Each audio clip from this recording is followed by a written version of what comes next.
I had quite a big challenge understanding why businesses don't want to pay our subscription fees and cancel, or they're asking for large discounts. And what we actually did at InvoiceBerry, we did heavily discounted programs on your first few invoices. Spotify did that at 99 cents for the first few months. And we had big issues that people then cancel or ask for chargebacks and so on later on. And we had a lot of admin costs, and it didn't really work until I realized end of last year, beginning of this year, that we were partly attracting just the wrong kind of business. Hey, welcome back to This GPT Life. My name is Karthik and I'm super excited to have you with me today. If this is the first time you're joining us on the show, I really want you to go back and start listening in from the previous episode, because today is a continuation of the conversation that we began in the previous episode with our guest, Uwe Dreissigacker. Uwe is the founder of InvoiceBerry. It's a company that he started 14 years ago. In today's episode, we are continuing the conversation by getting into the areas of positioning and how he's changed his messaging, what are the lessons he's learned through this journey, and how he is going about doing it actively today. So I want you to get ready, because we're getting into the middle of the conversation. If you haven't listened to the previous episode, go back and listen. Not every day we come across a SaaS company that's been around for 14 years, and that too a bootstrap one.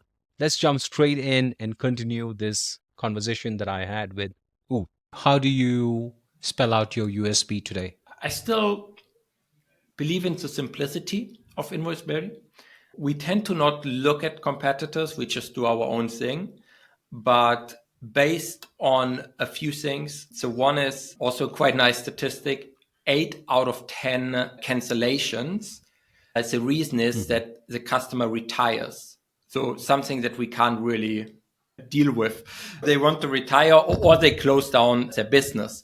This is 8 out of 10 reasons, which is pretty good in my opinion. So the other 2 out of 10 is it might be not a good fit, or they outgrow us, that they need a payroll and so on. Or of course, there's the occasional person who just doesn't like the software. But having that in mind, I think we're doing a good job, because it means we have a lot of customers using us for 5, 6, 7, 10, up to 10 years. And I think the USP there is still that we're very down to earth. We don't use any jargon in accounting or tech terms. We don't overwhelm our users with any of that. We give them all the complexity of a good invoicing system, with taking payments, with creating credit notes and quotes and so on, but in very simple, understandable language, and in very just every screen we have seems to be very intuitive. And to be fair, the last time I looked at the competitor's product is now probably over a year ago, but as they add functionality, a lot of complexity is being added quite often. And while we sometimes add new functions very slowly, because it goes through 5 or 10 iterations sometimes, just to make sure that it's as simple as possible. Interesting. You said you don't really look at competition, but then when it comes to adding new features or anything, you just mentioned that the last you looked at your competition was a year back. So how much of what you have today in InvoiceBerry is in some way or the other influenced by competition? I think most likely, like I can't think of anything, right? So of course, invoicing software in a way, certain things have to be the same. And if you look at any invoicing software, just certain parts are going to be the same. But so this competitor in particular, where I looked at, was because a customer reached out to us, asked about a very specific report that they were able to create with that competitor. So I needed to understand what exactly they're looking for. And it was actually something we already offered, just we called it differently. And excuse me. And it was just a misunderstanding in that communication. But obviously, once I was in the competitor's account, I looked a bit around and to see, and it made sense that we're going in the right direction. But Right. Our competitors, I'd say a lot of them, as I understand, go more into the direction. They try to go more into the accounting markets then, because obviously any business that grows at some certain points they need that. But I just simply don't want to serve that market. Another accounting software, fully fledged accounting software, I actually don't see as a competitor. I personally see them as just the next step in the evolution. So if you have a business that is naturally growing, which the majority of our businesses actually don't do. Like the majority of our businesses, they want to stay small. They don't want to grow Right. to a VC funded startup or something. So that's a market we're serving. That's also our USP, because a lot of the competitors are trying to target these companies that are actually growing. And of course, then they can sell them a bigger package with more clients, with more functionality and so on. But that's not something I'm looking at. And because these additional functions, they always add complexity. And this is my number one enemy. I don't want to get a product that's too complex. That's so brilliant, and that's so well put, Uwe. I think the whole idea of that question was to just understand what were you going after and what you're going after. I'm just curious here in terms of your overall. I know you said that your overall target market hasn't changed much. You're sticking to this one person or solopreneur, that kind of a small and medium business. In that market, have you seen, you've been around for 14 years and there is so much of, there is more than 100,000 businesses is not a number that you can just brag about and just like any other day, right? So there is something that you probably have seen that over a period, over the last 14 years, there must have been some points where there were sudden influx of more customers coming in. Has there been something of that kind that you've seen? So we started, maybe because that sort of also the background in my family, all these sort of handyman, carpenters, plumbers, electricians, these sort of tradespeople businesses is where my family back in Germany, that's their business. So I naturally, when I started the invoicing software, it's also an industry that generates enough invoices and not just one or two invoices per month.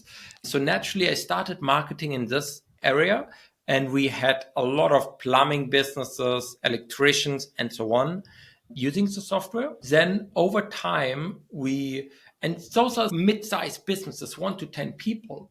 But then over time, we at some point had an influx in, for example, dog walking and lawn mowing businesses. Dog walkers more in the UK, lawn mowing more in the US, which was very interesting. And obviously, as we saw that trend with content marketing, we were picking up on it and we were publishing a lot of content around those topics to even intensify that. Right. And this sort of always showed us these businesses run by one person or one person and a few freelancers.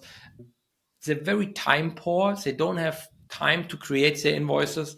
They don't have time to learn a new software or accounting terms. So getting this validation from these business owners and them using InvoiceBerry and recommending us. So at some point, a lot of people wrote, "Oh yeah, this other dog walker on the sign up form. They mentioned they got recommended by this other guy and so on." And so we got a lot of referral traffic.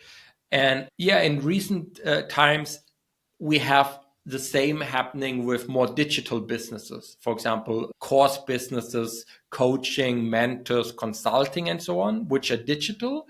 But again, there's smaller operations, not revenue wise, maybe operations wise. There might be one guy or like a team of 5 people building and selling online courses worth maybe millions.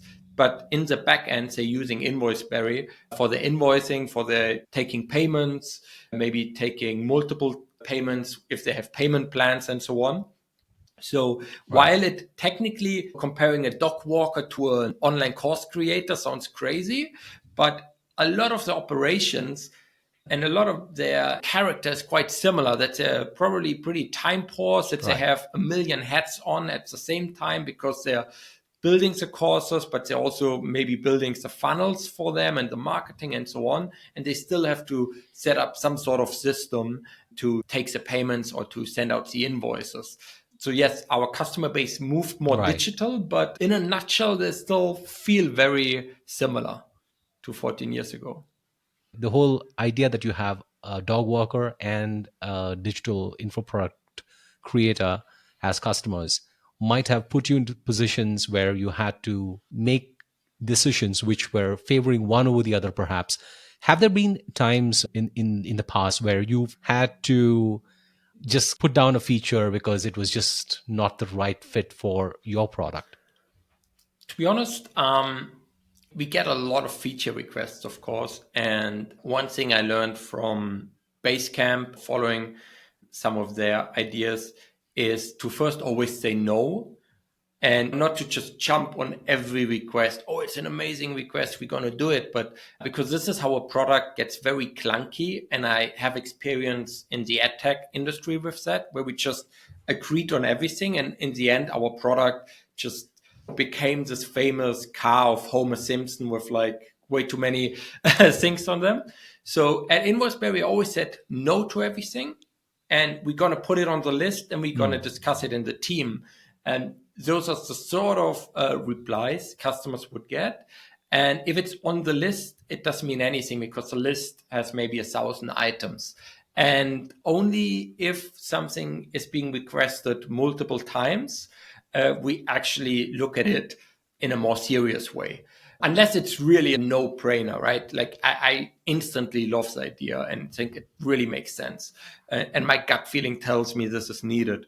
But so I'd say 9 out of 10 requests would go through this process. And we did have certain requests where we always help a customer, right? And there's always a solution with the current system to do something the way they want it to do, like some hack around it. So we had certain requests where for probably 2 years, we were recommending a hack around the system before we then implemented that feature, because at some point it just made sense to implement it rather than having a big number of customers having a hack around the system. And so I'm a big fan of that, actually, to obviously help customers to solve their issue, but without maybe introducing a new feature in the beginning, and then to see, is it actually what the customer wanted? And even by helping them with this hack and getting some feedback, we then learned for the future, how can we implement this feature in the most efficient way? And then if you look actually at the different industries, there's not sometimes such a big difference. So we have a Zapier integration where we, via Zapier, connect with over 6,000 or 7,000 other apps. And we have course creators asking us for help. How can we set up Zapier with InvoiceBerry with this other tool? And we've also got plumbers and ticketing website sellers and dog walkers asking us to connect InvoiceBerry with some other tool via Zapier. In a way, the requests, while they initially sound maybe different, when we really look at the core of them, it's the same, right? They want to streamline their processes, like any business owner wants to do that. Doesn't matter what you do. If you can save time by automating something, you're going to be happy about it. It doesn't matter what's your business. And sending out recurring invoices, we have cleaning companies who do that on a monthly basis. We have coaches doing that on a monthly basis. And then you think, how does a digital coach and a cleaning company compare? But they both have the same wish. If they can set up an invoice once and then every month it gets sent and paid by the customer, they're happy about it and they saved a ton of time. And so at the core, a lot of them have the same requests. They just might phrase it differently. And this is one of my major jobs, to figure out if a customer has a request, what does he actually want? Because usually what they say and what they want is actually completely different. Totally. Looking back, what do you wish you had done differently in the early days in terms of nailing down your value prop and positioning in the invoicing software market? I think two things come to mind. So one, trying to get accounting firms as partners was a bad idea because we went off for probably half a year longer building and probably even for a few years chasing this dream of working with accounting firms as partners. And on the other hand, of this partnership idea to start partnerships with other software companies where we just have a natural fit. That we started those partnerships later than, still quite early compared to other companies, but later than we could have started it. So all around partnerships, I probably should have made better decisions around that early on. There are always things that we go look back and have as regret. Sometimes we think, given another chance, we do things a little differently, right? I'm sure there is so much more that you're going to do with InvoiceBerry in the future. What challenges do you see with all the plans that you have right now in terms of sticking to your core value prop and positioning? A challenge which I probably had earlier this year or last year, where I saw, obviously we were starting to look into recession in certain parts of the world and companies trying to cut costs. Even so, our subscription is quite low. I had quite a big challenge understanding why businesses don't want to pay our subscription fees and cancel, or they're asking for large discounts. And what we actually did at InvoiceBerry, this started probably already a few years ago. We did heavily discounted programs on your first few invoices. Spotify did that at 99 cents for the first few months. And we had big issues that people then cancel or ask for chargebacks and so on later on. And we had a lot of admin costs, and it didn't really work until I realized end of last year, beginning of this year, that we were partly attracting just the wrong kind of business. And the solution right now is we're moving more upmarket, but not by what our competitors doing with adding more features and accounting software, but by actually doing what we've already been doing for free for a long time, by offering just the best customer service. And I know this is like a broad term. Everyone does. We have amazing customer service. But what I mean with that is by moving to a more concierge experience. So what we're trying to do is, we have a lot of customers with integration needs, right? Nowadays, nobody just wants to do invoicing, but they have these other tools. And as I said, they want to connect them with direct integrations or with Zapier integrations and automations. And some of our customers told us, and they're spending a lot of money for Zapier integrations for consultants to set it up for them. And we actually do all of that for free. So we're moving more into an area where we're now offering our customers to do that for them. And we are becoming not only their invoicing solution, but also their partner in their, let's say, digital transformation in the business. I think this is the next step for us. So we're adding more this concierge as a feature rather than adding complexity to the software, if that makes sense. And I see that the impact of that in your messaging and your positioning itself, it's changing. That's really wonderful to hear that. What keeps you awake at night these days? 3 kids. That's for sure. The fun thing with managing business and kids is always there's got to be a time when you call it like done for business, and then you shift gears into family and all of that. But let's say before you leave office, what's running inside your head? To be honest, so back in the day, thinking. I would worry about, let's say, if there's an announcement of a new Google update. And because we heavily rely on content marketing and SEO, I would, first thing in the morning, I would need to check and read it and so on and think about it. And so usually the standard things keep you awake. A supplier one of our payment partners cancels on us, or Google has a new update and our SEO traffic is dropping, or maybe not dropping, right? You don't even know. You have to wait to see the implications. But obviously I was joking, but only half joking about the kids, because the kids gave me perspective where now if there's a Google update, and also over the years with Google, right, we have an update and we get punished and the traffic, let's say, goes down by 20%, but then there's another update and it might go up again by 50%. And I look at a lot of case studies and you can often see that things drop and they go up again, and maybe you have an amazing time and it drops again. And I just started believing in myself that what we're doing is good and it makes sense. And if at a certain time someone such as Google thinks it's not good, then that's their opinion and it might go down, but it might go up again. So unless we're completely crashing, it shouldn't keep me wake up at night. Right. And it's similar with partners, right? We have a number of payment integrations, and as one of our payment partners canceled on us for an unknown reason, I guess it's a restructuring of their own corporate affairs. And I could panic, but I was just relaxed. And actually, it's the same week we signed an exclusive deal with Stripe. Again, karma. Anyway, we would have dropped that other partner sooner or later. And I think I did learn that I should really try to not stay awake at night and just let things go how they go. And as long as you put in the work and you produce good work, it's going to pay off sooner or later. That's a wise man speaking here. If you had to give a few words of wisdom to the Uwe you were 14 years back, right?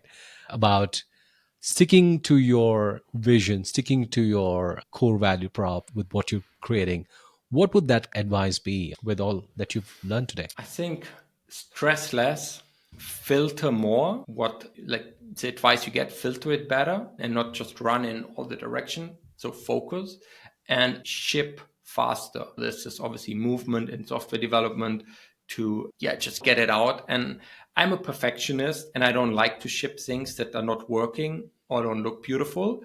But I think there's a middle ground between shipping super fast but bad quality and what I've been doing for a long time. So I guess my advice would be to just act a bit faster sometimes and ship a bit faster.